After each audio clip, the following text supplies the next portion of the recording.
And Post Shifters, welcome back to another episode of the Post Shift Podcast. Of course, I'm your host, Shawn Soole. I got one really unique, crazy one today, which I'm really looking forward to. Instagram is still not working for me for some reason. I got to look into this. Why is it not working for me this time around? Hasn't worked for the last couple of streams. So if you do follow me on Instagram, I apologize for not being able to go live on that. But man, today I've got Jean-Marc from Imbiblia. Oh, there we go. Instagram is working now. There we go. Look at that. So I've got Jean-Marc from Imbiblia. We're going to walk through the Imbiblia bartending app and get the lowdown on where it came from, how it came to be, and what you should be doing with it. And so welcome, Jean-Marc. How are you? I'm great. It's awesome to be here. Thank you so much. We've been talking Good to see you again. Good to see you. We've been talking for a number of years.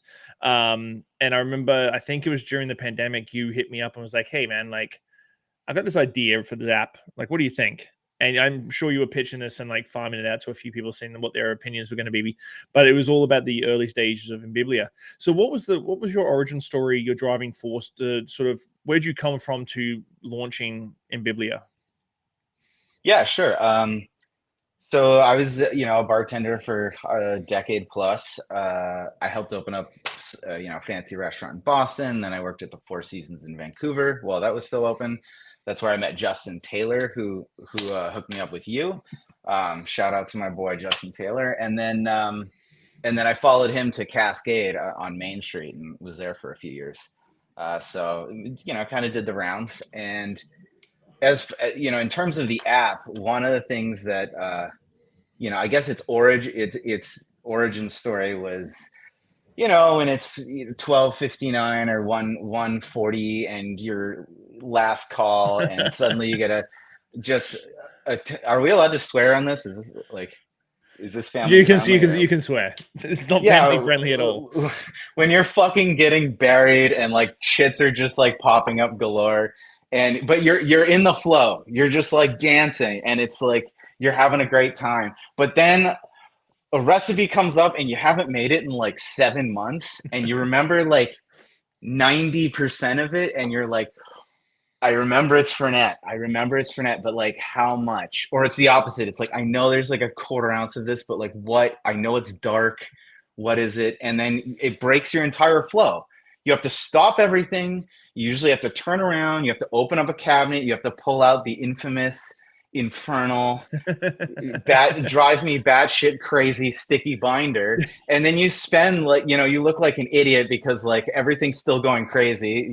The waiters and waitresses are, staring at you like, what are you doing? And you're flipping through this godforsaken tome from hell.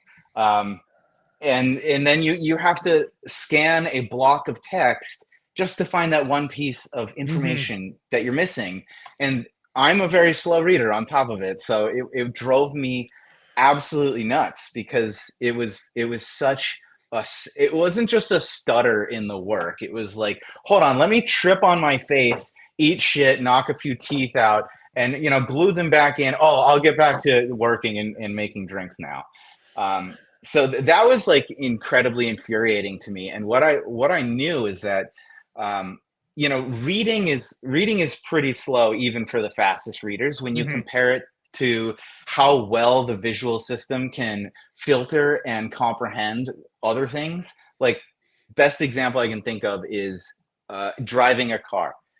If you had to, let's imagine that in order to drive a car, you had to read a block of text about what was in front of that car.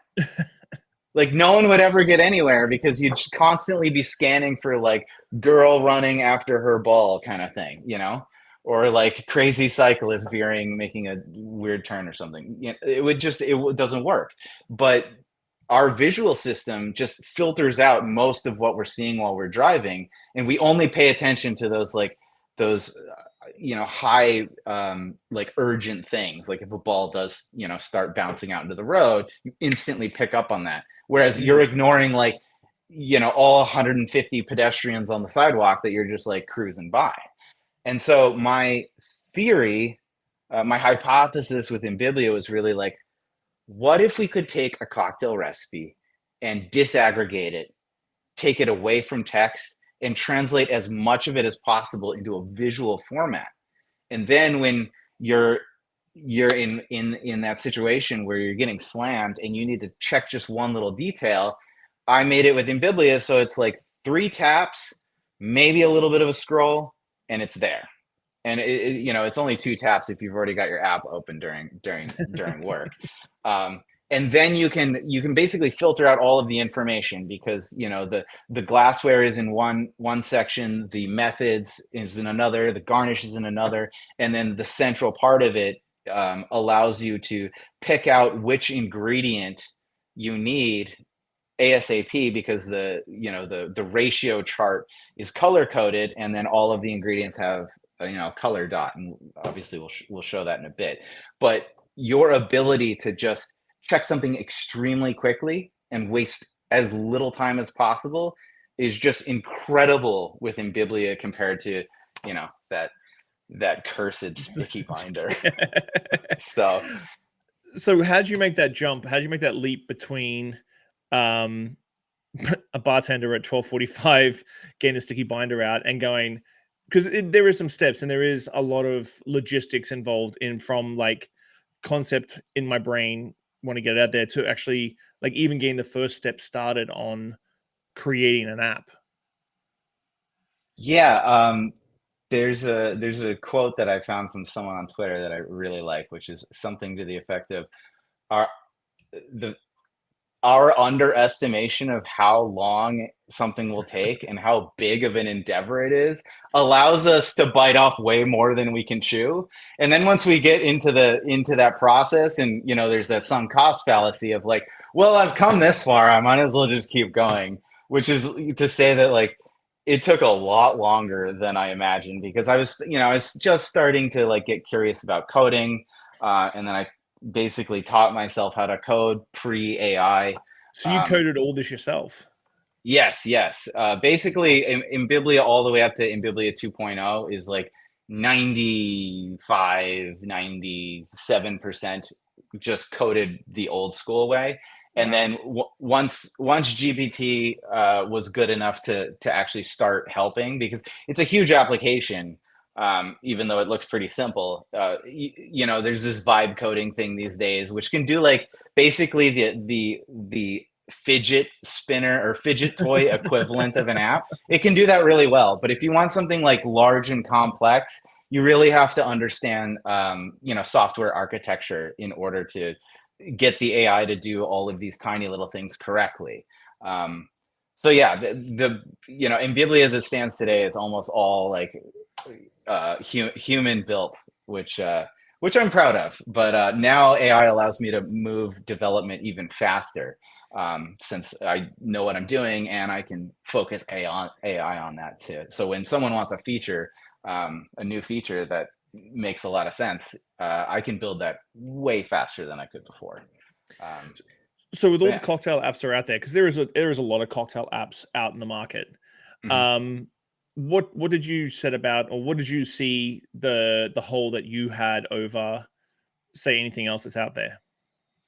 Yeah, I mean, I think the biggest sort of signifier for me here was, in over a decade plus of working behind the bar, I never once had another bartender be like, yo, this cocktail app, you should check it out. Which I think that for me, that says everything. That means that a cocktail app for bartenders has not been, nailed. And that's what I sought out to do. And I'm very proud of the fact that bartenders recommend Imbiblia to bartenders. Like that was my only goal, which was to make a tool that can make all bartenders' lives easier and better. And actually, a cool little story here, which I have to throw in, is right before I got the second business account signed, the manager who was really for it. But she had to convince her like superior, and they went out for drinks, and she ordered something, and the bartender didn't know what it was. And guess what happened? She pulled the Imbiblia app. No. The bartender who didn't know it pulled out Imbiblia and checked it. And she was like, look. And her superior sitting right next to her was like, all right, damn, I'm sold. That's cool. That's very, very cool. And I suppose it is a good point. Like, as bartenders, I think we're tactile people. So it's like you always get, oh, you got to read this cocktail book, you got to read Death and Company, you got to read Jeffrey Morgenthau, that sort of thing. Mhm. Dale DeGroff, but like, or you got to read this article on liquor.com. But then when you do talk about apps, it's really interesting that people are like, oh, well, no one's actually talking about apps on apps, and that Yeah. bartenders suggesting apps. So let's or actually one more question before we dive in, because it's one more question. Did you design this for day one bartenders, seasoned pros? How do you develop and design the app around the multitude of different sort of layers and levels of bartending there are out there? Because there are people who are hardcore niche cocktail bartenders like yourself and myself. Then you've got day one bartenders who might just be like, I want to get into cocktails, but I'm working at a dive bar in Cincinnati. How do Mhm. you develop it so that it sort of crosses all knowledge bases? That's an awesome question, because it's um it's a really deep problem in terms of like what features do you design something to have, and this is really a question that like applies to a lot of things, not just in Biblia, not just like apps across the board, but like how do you create something that's approachable for the beginner but also incredibly comprehensive for the expert? That is something that I quite literally spent years thinking about while I was designing this and thinking about it. And that's, so in Biblia, like 1.0 was basically just a library. There was no like builder and accounts and list creation and flavor analysis like there is now. It was just that initial library of like 500. And I wanted that to kind of, test a few ideas here. It was like, do really seasoned bartenders find this interesting Mm. and useful? And how do brand new people find this? So I did a lot of, in the field testing where I would go to a bar I've never been to before, and I would pull out in Biblia and I would show them a recipe card that was, maybe one of my custom creations or a friend's custom creation. And I would give them my phone. I was like, hey, do you mind trying this one out? I think you have all the ingredients. And just seeing how fast someone who had never seen the interface and this specific visual format just pick it up like that, um, was really validating. And so to try and answer your question, I've really tried to, because I was a beginner. I remember being a bar back at the Landing in Marblehead, and I had a really good but a very hard ass bartender who I was working under, and she put me through the ringer. And I remember, just something as simple as like the bartender turns to you and asks for something, and you have no idea what it is, but it's in the liquor closet somewhere, and then you just like hoof to the liquor cabinet so that you can have as much time as possible just like looking and trying to read. And it's like, she said, what did Go she get me say? Pashoa. Go get me Pashoa. Ex- What the fuck is exactly. Pashoa? Like, Exactly. So like one of the things in Biblia is like you can click on that ingredient, it brings up an ingredient card, and if it's a bottle, it shows you a picture of that bottle instantly. nice. So like as a bar back,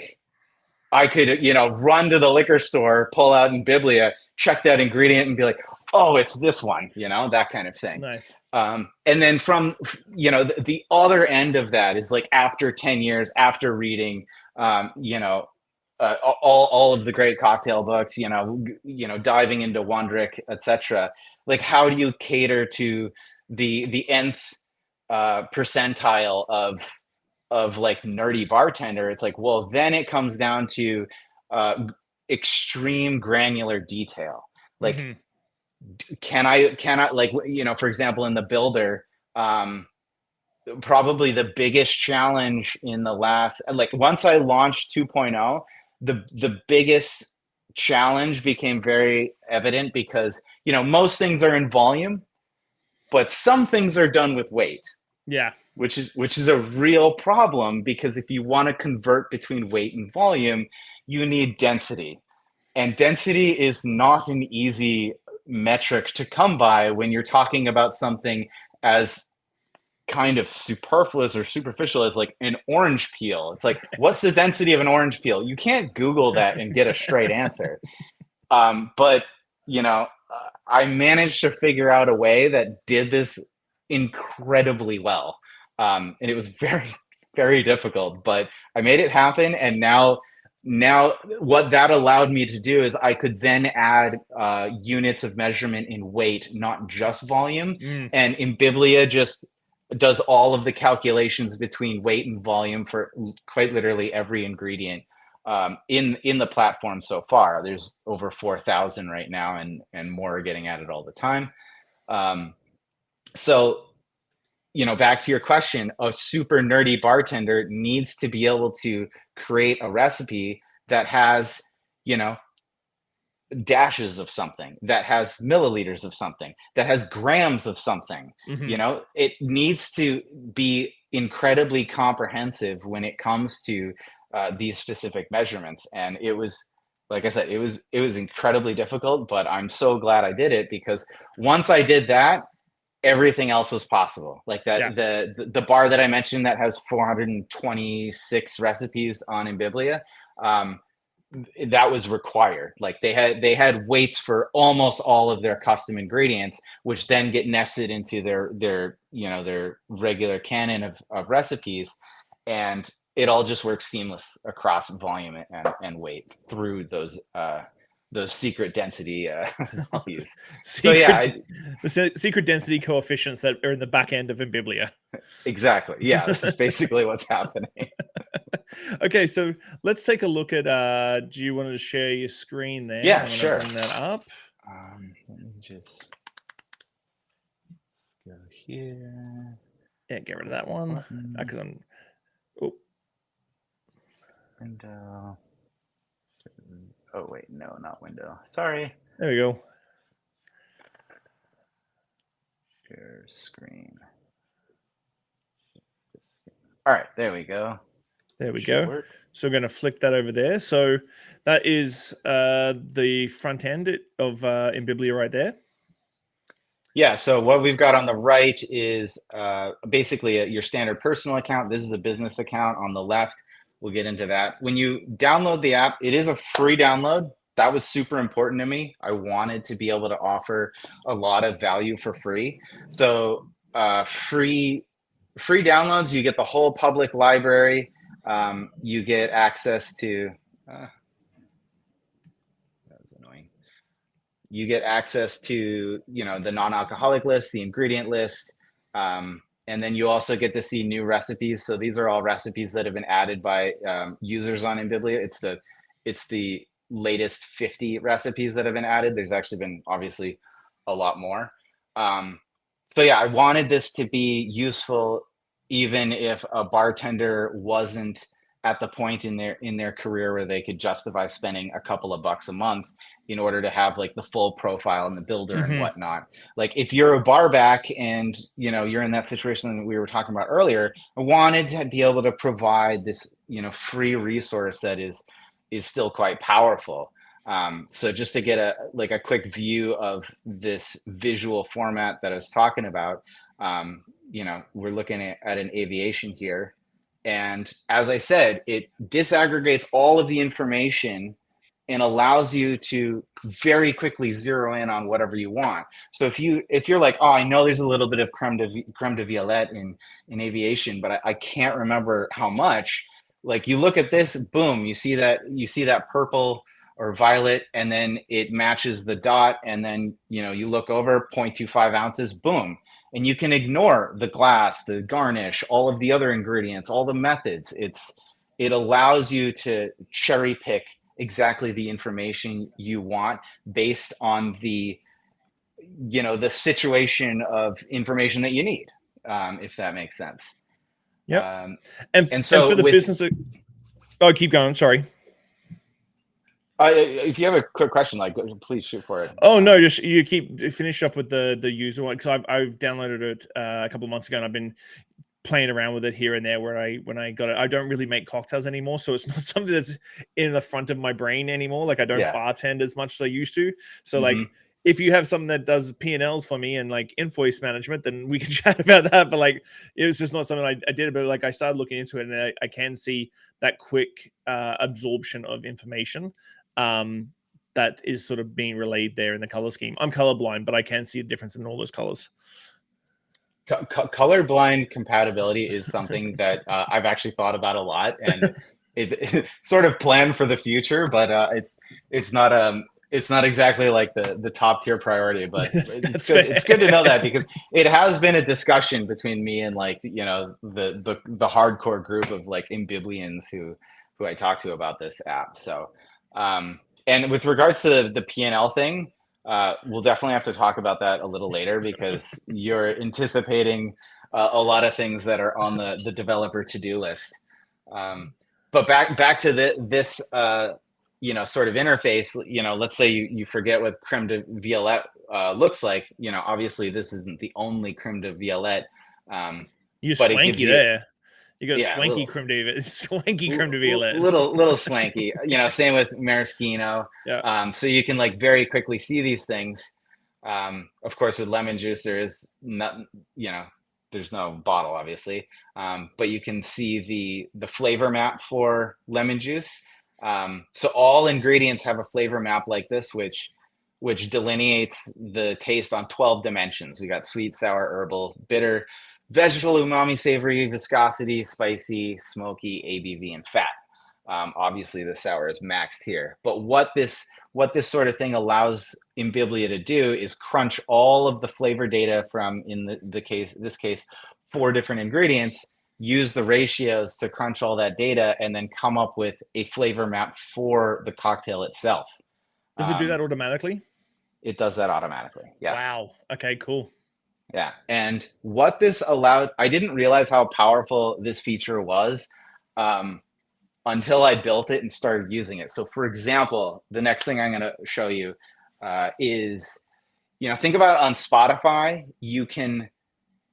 Spotify will recommend you a song that somehow is like another song, even though it potentially is by a different band and maybe from a completely different genre. Mm-hmm. And yet it's still like, oh yeah, this like fits together in a playlist if you smash these two together, right? So I basically did that for cocktails, and by doing it through flavor. So down here, you can see recipes recommended by flavor. What it does is it takes this 12-dimensional object, which is the flavor profile of an aviation. Yeah. And then it places that in 12 dimensions. This is going to sound a little nerdy, but it places it in 12-dimensional space along with every other recipe in Imbiblia. And then what it does is it tries to find, it does find what the shortest distance between that object, in this case, the aviation, and what's the closest distance to the next thing in terms of this 12-dimensional flavor, you know, it basically latent space embedding map. And so the next one here, and this is only what's in Imbiblia. So as the whole library grows, this capability gets even more precise and more powerful as you add things. So the closest thing here is a bramble. And then after that, it's a white lady. And it gives you how close it is, like 98.65. Oh, wow. 98. So yeah. So it's basically if someone was off the cuff and you make them a classic, you've basically got the next 3 orders ready to rock and roll straight after that off the cuff. Exactly. So it fits it fits that glass slipper of situation where someone's like, I love this. Can you make me something like different. same but different? Yeah. Same but different, you know? And it's like, oh, well, just get the same thing. You obviously can't say that. So like, how do you split that hair? You know, like obviously if you're a really experienced bartender, you know, you can just kind of crunch the algo in your own head and be like, all right, well, what's similar? Aviation, you know, bee's knees, kind of similar. All right, I'll give them that kind of thing. And actually, that's an example where I kind of started to realize the power of this. So if we go to bee's knees and we go to recommended by flavor, the IBA version of the aviation is here. And when I saw that, I was like, oh my God, I never realized how similar the aviation and the bee's knees are. They're both predominantly gin. They have Yeah. a wicked sour bit, but then they have a sweetness that isn't standard. Hmm. They have like a weird sweetness to them because honey is kind of like it's almost like an umami sweetness. There's a lot going on in honey that you don't get in simple syrup. And the same thing, you can say the exact same thing for a little mashup of maraschino and creme de violette. It's like, Yeah. that's not just sweet. That's just not straight sugar. Like there's a lot of flavor Yeah. inside of here. And so when I realized that, that's when the power of this sort of recommendation algo really hit me. I was like, holy shit. Like I never realized this even after 10 years of bartending. That's next level cool. And the bramble is an underrated cocktail. If anybody doesn't know what a bramble is, you're missing out. It's an underrated classic. 100%. Download Imbiblia so that you can get your bramble today. But another cool thing that these flavor maps allow is that you can search by flavor. Oh, okay. So let's say, I'm gonna, zero fat. Let's say I want something super smoky, little bitter, sweet, less on the sour. I'm kind of just gonna let those fly for now, see what comes up. Yeah, Black Pearl. This is You got the Black Pearl is drunk uncle's number 3. Oh yeah, there you go. There you go. So what we can do is this is what we searched up in the corner. We can actually compare the flavor maps. So you can see they're fairly similar shapes, but this wasn't a perfect match. Let's see, it was an 82% match. But you can see there's quite a bit of similarity here. Like I was searching for something a little bit smokier. Yeah, and then we can see the recommended by flavor for your drunk uncle. If we go to the Black Pearl, for example, you can see there's a smoked cinnamon stick in here.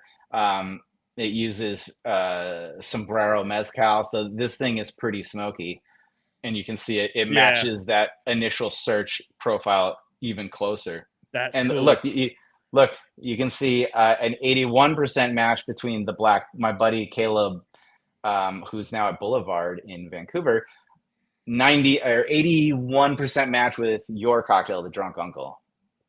That's crazy. That is so cool. So yeah, that was a fun feature, which honestly I didn't really anticipate until I had built it, and I was like, whoa, there's a lot more here going on than I realized. So that's for the general consumer. That's for the bartender and the cocktail nerd that's doing it. You've got a lot of business success stories as well, and the business app is on here on the left. The one that you were talking about has 426 recipes. You were telling me in the green room, the 426 recipes. Some of them are like 7 prep recipes deep per cocktail. Yeah. How does all that work in the back end? So let's see. Let's find an example here. Okay, so this is, I don't think I have any that are multiple nested deep, at least not in the demo business account here. So here you can see the list of ingredients. I've just got 2 here. And then, the daiquiri here, if it's got this little pie chart symbol, the little ratio wheel, and it's highlighted with that gray, you can click on it, and then that ingredient card comes up.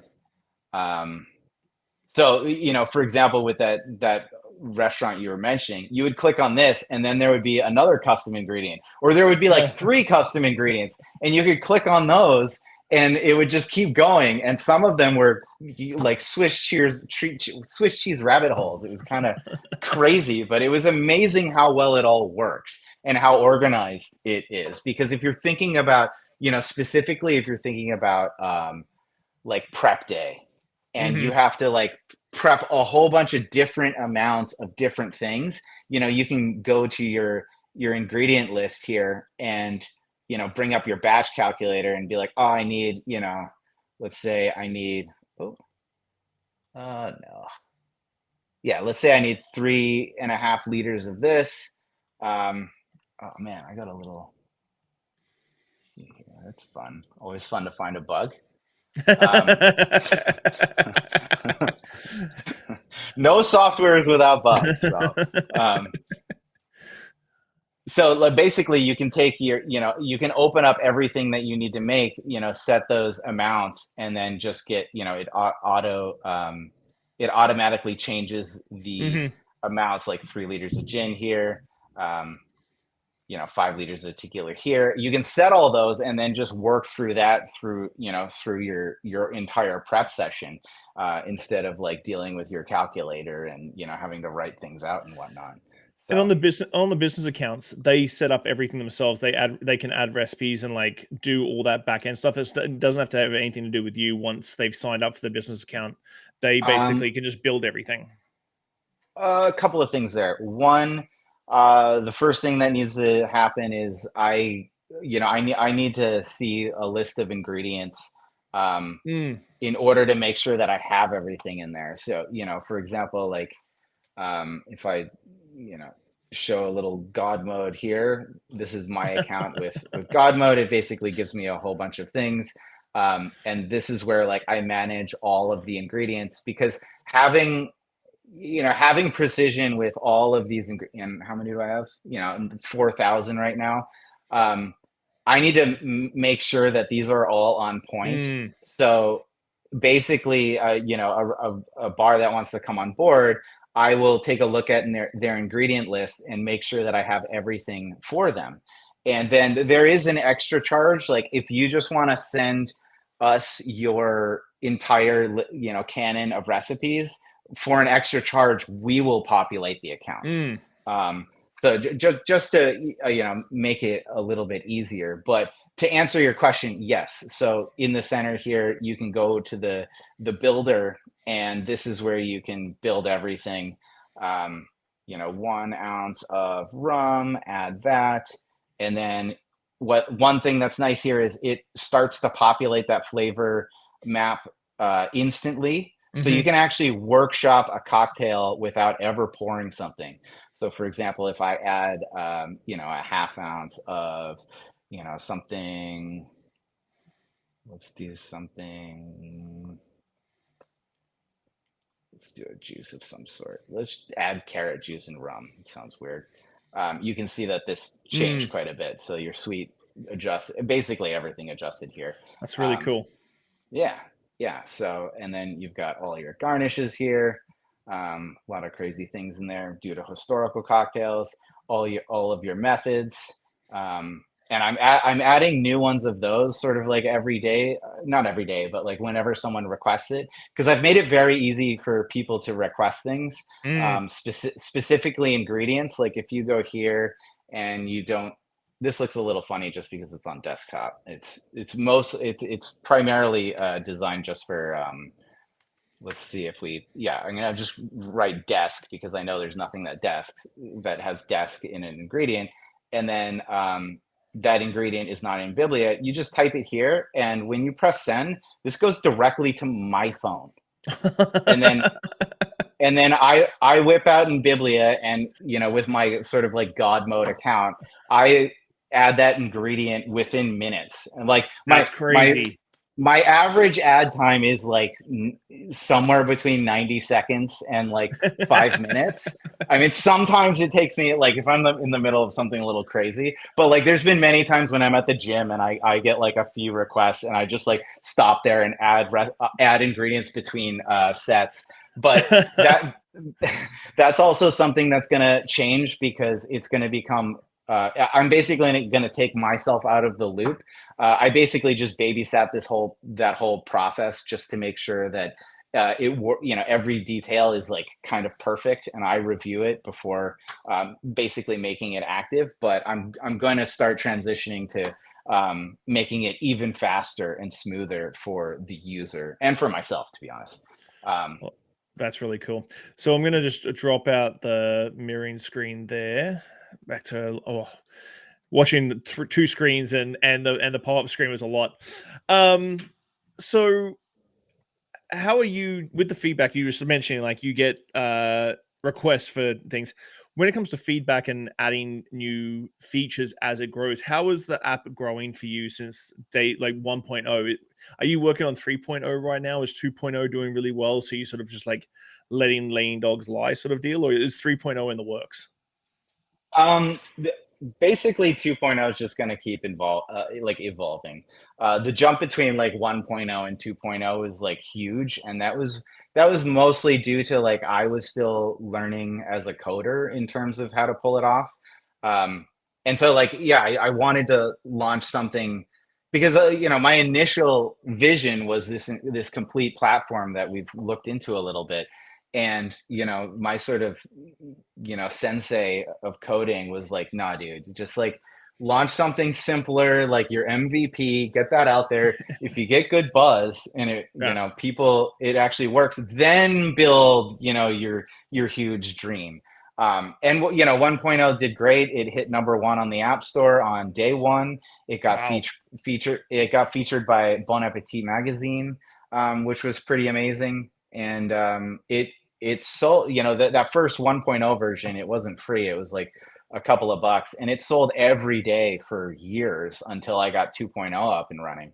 Um, so it felt like a good validation, and it felt like I got enough like human feedback that was like, the ratings on both Google Play and the App Store are pretty phenomenal.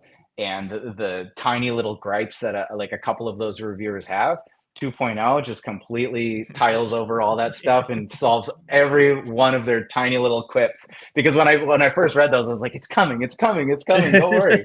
Um, so yeah, 2.0 will just keep evolving based on business needs. Like, you mentioned that P&L thing. That's something that I've thought deeply about, and have made a lot of progress on. Like, for example, imagine if you could open up Imbiblia and it gives you a cost of your cocktail. Mm.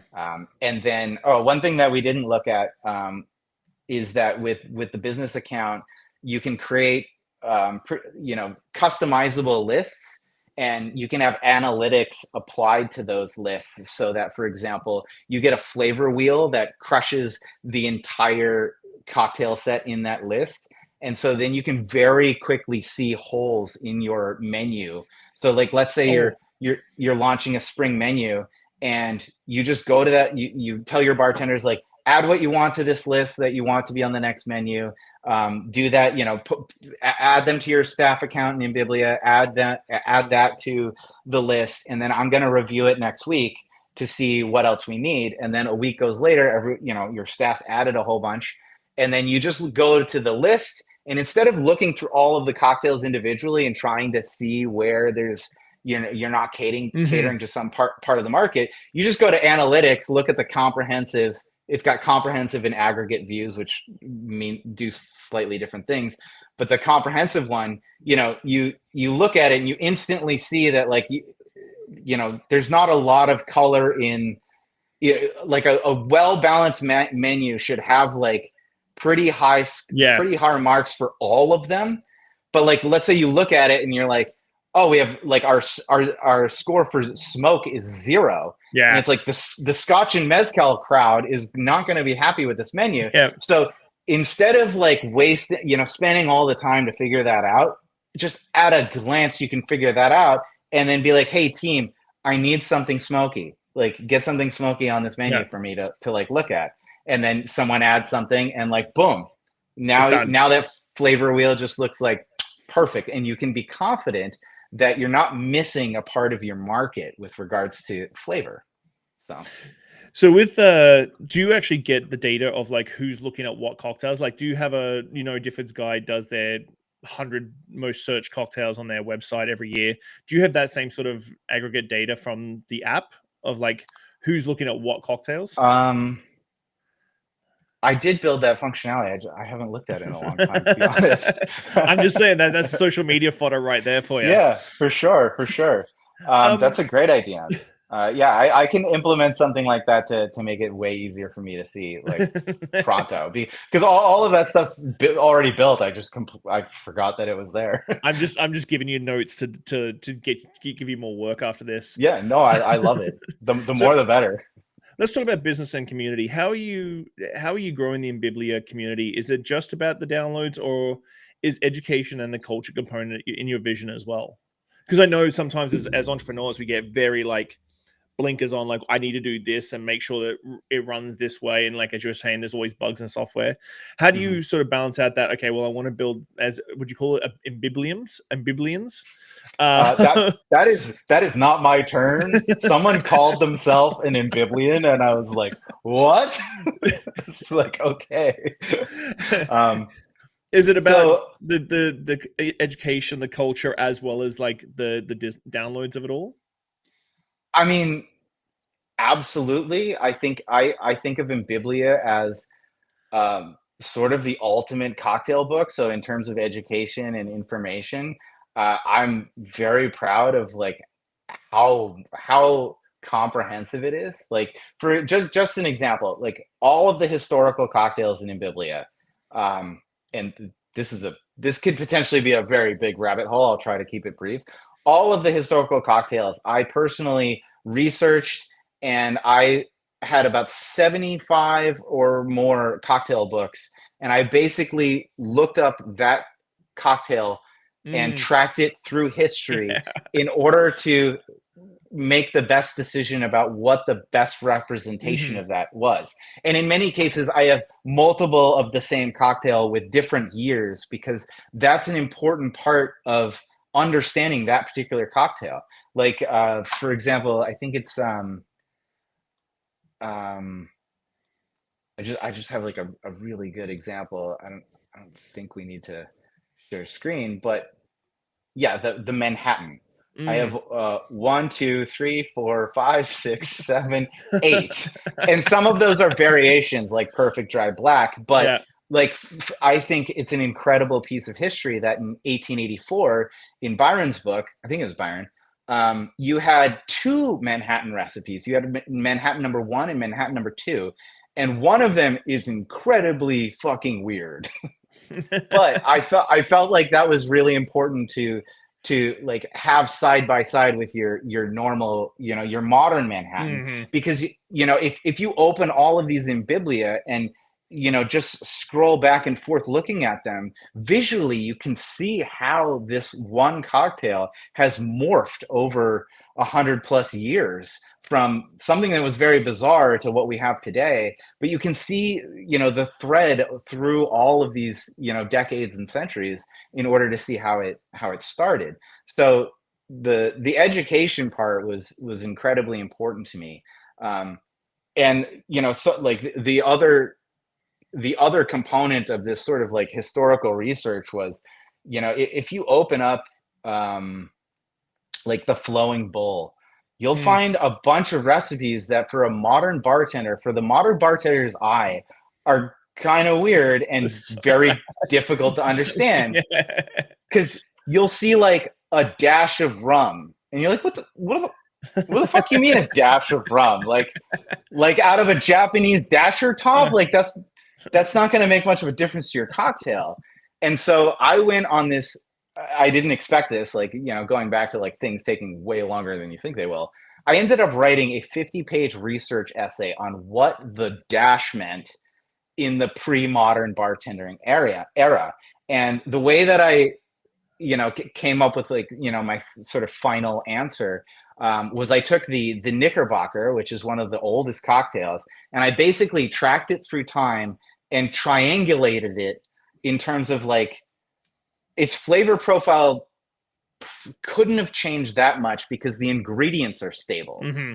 And so the ratios have to remain stable, at least to some degree.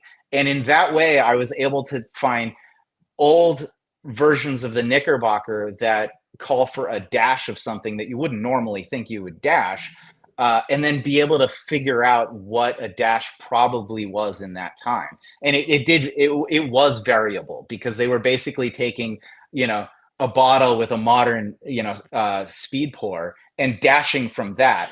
And I also did like hundreds of manual experiments with that, with like different viscosities, in order to see like what the average amount that you would get by dashing out was. I mean, it was just a very productive but like crazy rabbit hole. And like that essay is inside in Biblia. If you like click on the units in the upper right, there's like an extra set of like tools. There's the tools legend, and then there's the essay. Like the tools, there's a conversion calculator, a bricks calculator, a temperature conversion table. There's an infusion timer coming. So yeah, and That's very cool. circle back to your question.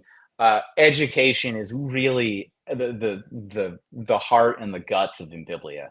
And like I remember I was like just waking up one day, and I got a text from a number that I'd never seen, and it was just this long text from this bartender in Chicago, and he was like, "Man, I found Imbiblia like a few months ago, and it has saved my ass so many times. And I saw that you're crazy enough to put your phone number on the Imbiblia website. So I figured I'd just text you because I wanted you to know just how grateful I am for you having built this thing." And I was like, like, way to make my day. Like, this is like the best wake up call ever. So there's been there's been a number of reactions just like that from people I've never met. And it's like, it's an aspect of entrepreneurship and building an app that I just never anticipated. And yeah, I think that speaks to your question of community. Hoping to do a Imbiblia funded cocktail competition later in August in New England. That's cool. It's still a little tentative, but all of the parties involved are like very gung ho. There's like a nice hardcore little group of Imbiblians in the Boston North Shore area. That's really cool. Yeah, it's a lot of fun. Do you see yourself as a tech entrepreneur now? Do you see yourself as like someone who is now running the business and like building a business around this app? I got a lot going on. I got a lot of irons in the fire, and that's because like I'm a pretty like, for example, you were asking earlier about like UI and making it good for like a newbie versus a nerdy bartender, and like how did I get from like bartending in the weeds to like designing a visual format. Like, I've also worked as an art teacher. I worked on a fellowship at one point.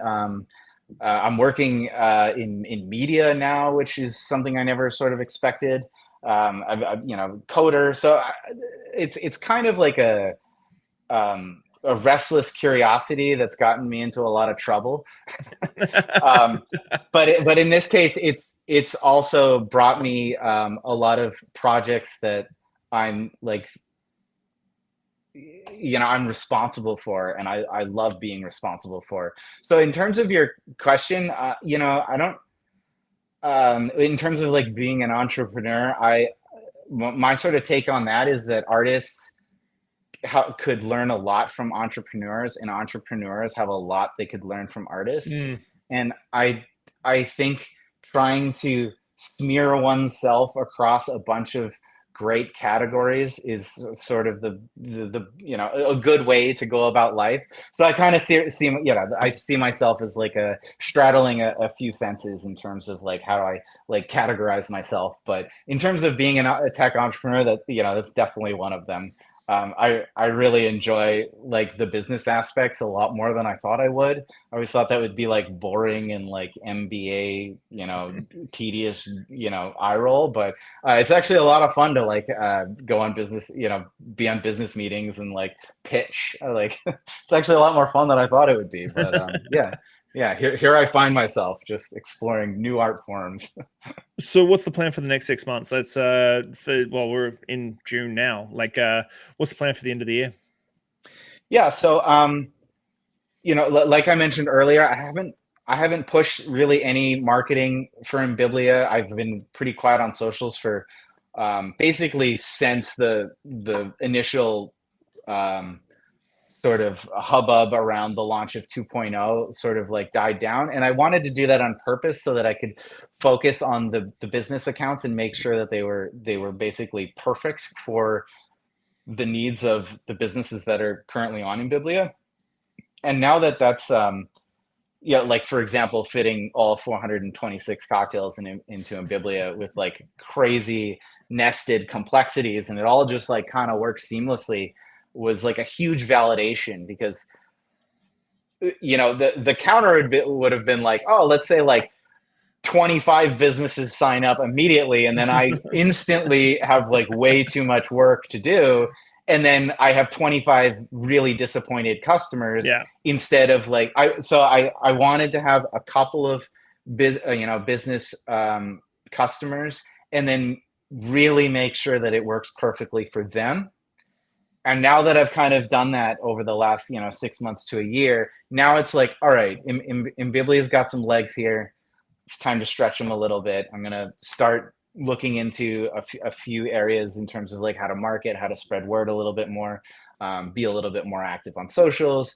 The cocktail competition that I mentioned is in the works. So yeah, now it's kind of like, all right, let's put a little gasoline in the fuel tank and see where we can go, kind of thing. Awesome. So, yeah. Hey, so we're at the stage of the podcast where I always ask my guests 5 deep podcast questions. They are deep. I've had a lot of people get stumped on these, but let's get into it. What is one lesson or experience that has shaped your perspective the most, and how do you carry that forward in your life? Do not mention the sticky binder. The sticky binder is off limits for this question. No, an answer popped right to my mind, which is that in enough cases, I've learned that my first impressions of people were so fucking wrong. It was crazy. It's not always the case, but like there've been enough instances where, like, I remember my first restaurant. Someone came onto the team like a few weeks after we opened, and I was like, I do not like this fucker one bit. Like, I just got like the bad heebie-jeebies. Like, I didn't like the way he talked to me. It was like, oh, this is not gonna go well. And a year later, I remembered thinking that, and I was like, wow, I have learned so much from this person, and I am so grateful to work with them. And just seeing that discontinuity, that inconsistency in my perspective was just like, all right, next time I get like meet someone and I don't get the best vibe, I'm going to put that conclusion on hold because I might be wrong. Really integrating that sort of reflex has been hugely valuable because it's allowed me to explore opportunities that perhaps I probably wouldn't have been able to explore because I was, so adamant in my initial negative conclusion. Hopefully That's a good hits the answer. bill there. If you could leave one lasting message or piece of advice for the world, what would it be and why? Be careful of the context.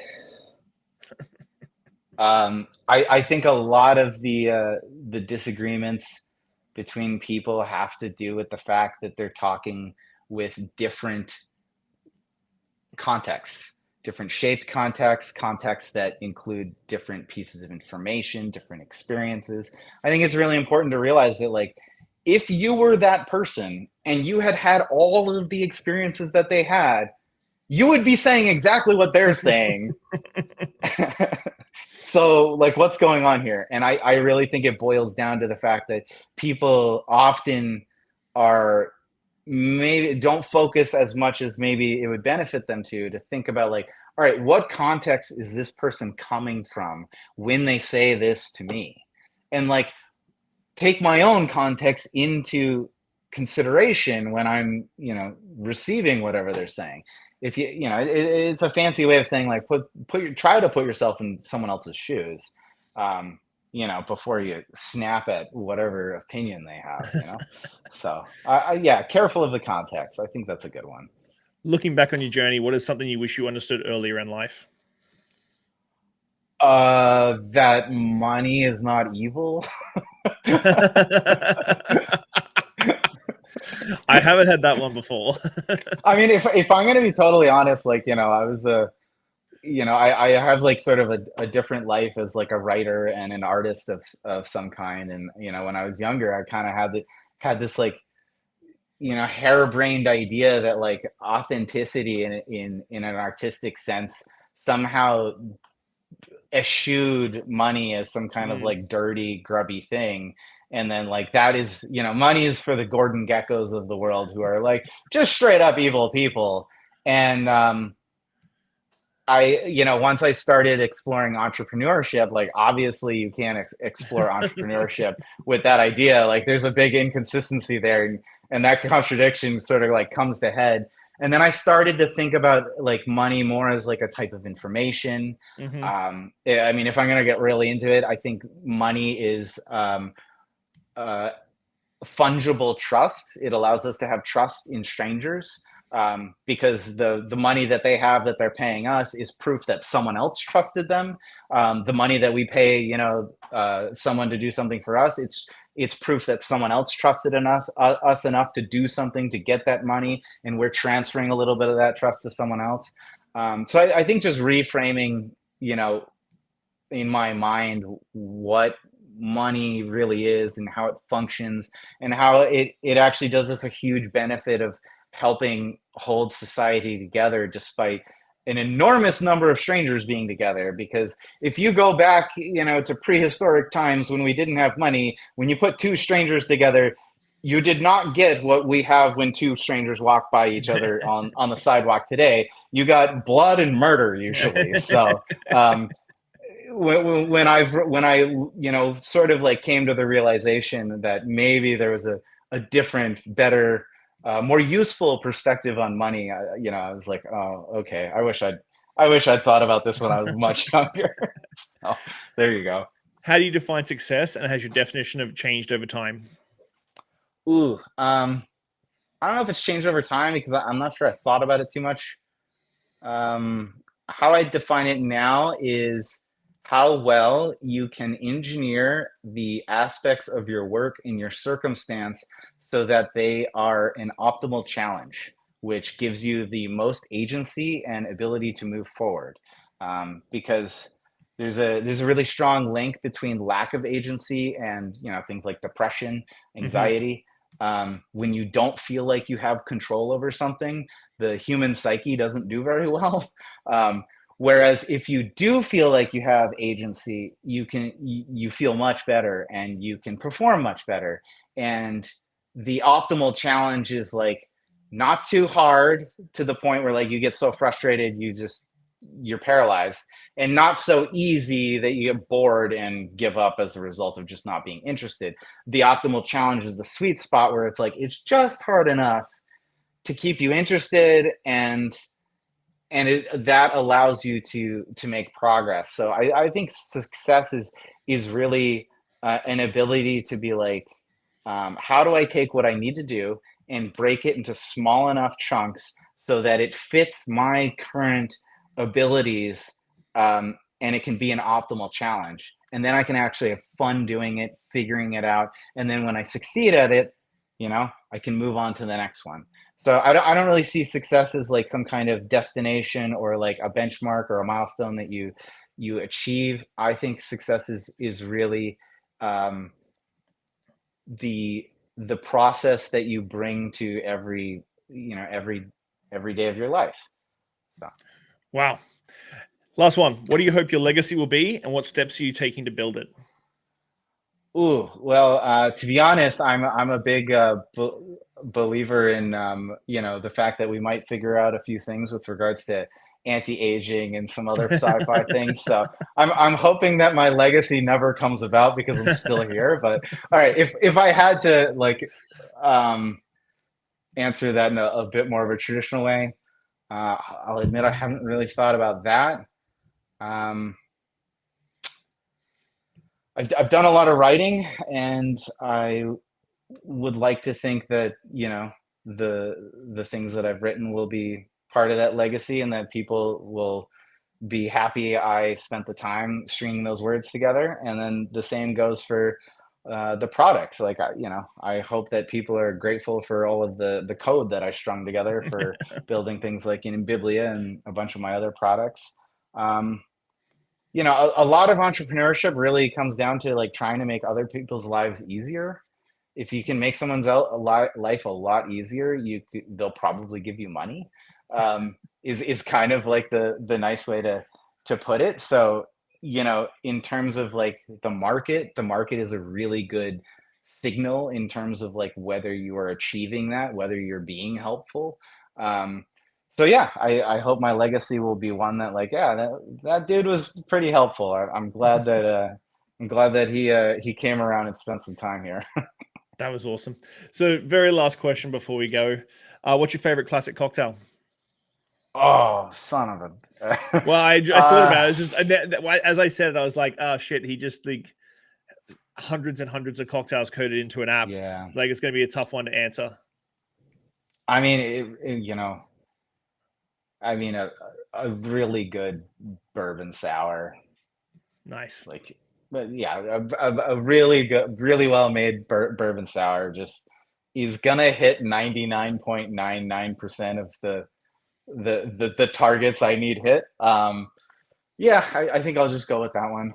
Perfect. It's fucking delicious. Well, man, thank you so much for your time. This was awesome. When I brought back the show for the second time after my little hiatus, I had like a list of people that I wanted to like tag along, and so I've like literally right behind my computer right here on a whiteboard is like everybody I want to have on the show, and some have got ticks and some have been wiped out, so I've had them on the show. Um, but yeah, you have been on the list for a long time, and I'm glad that I got a chance to sit down and have a chat with you. Amazing. Thank you so much, Sean. I really appreciate it. Thanks, man. I This is love a lot what of you're fun. doing, and I'll chat to you really soon. Cheers. Thanks, man.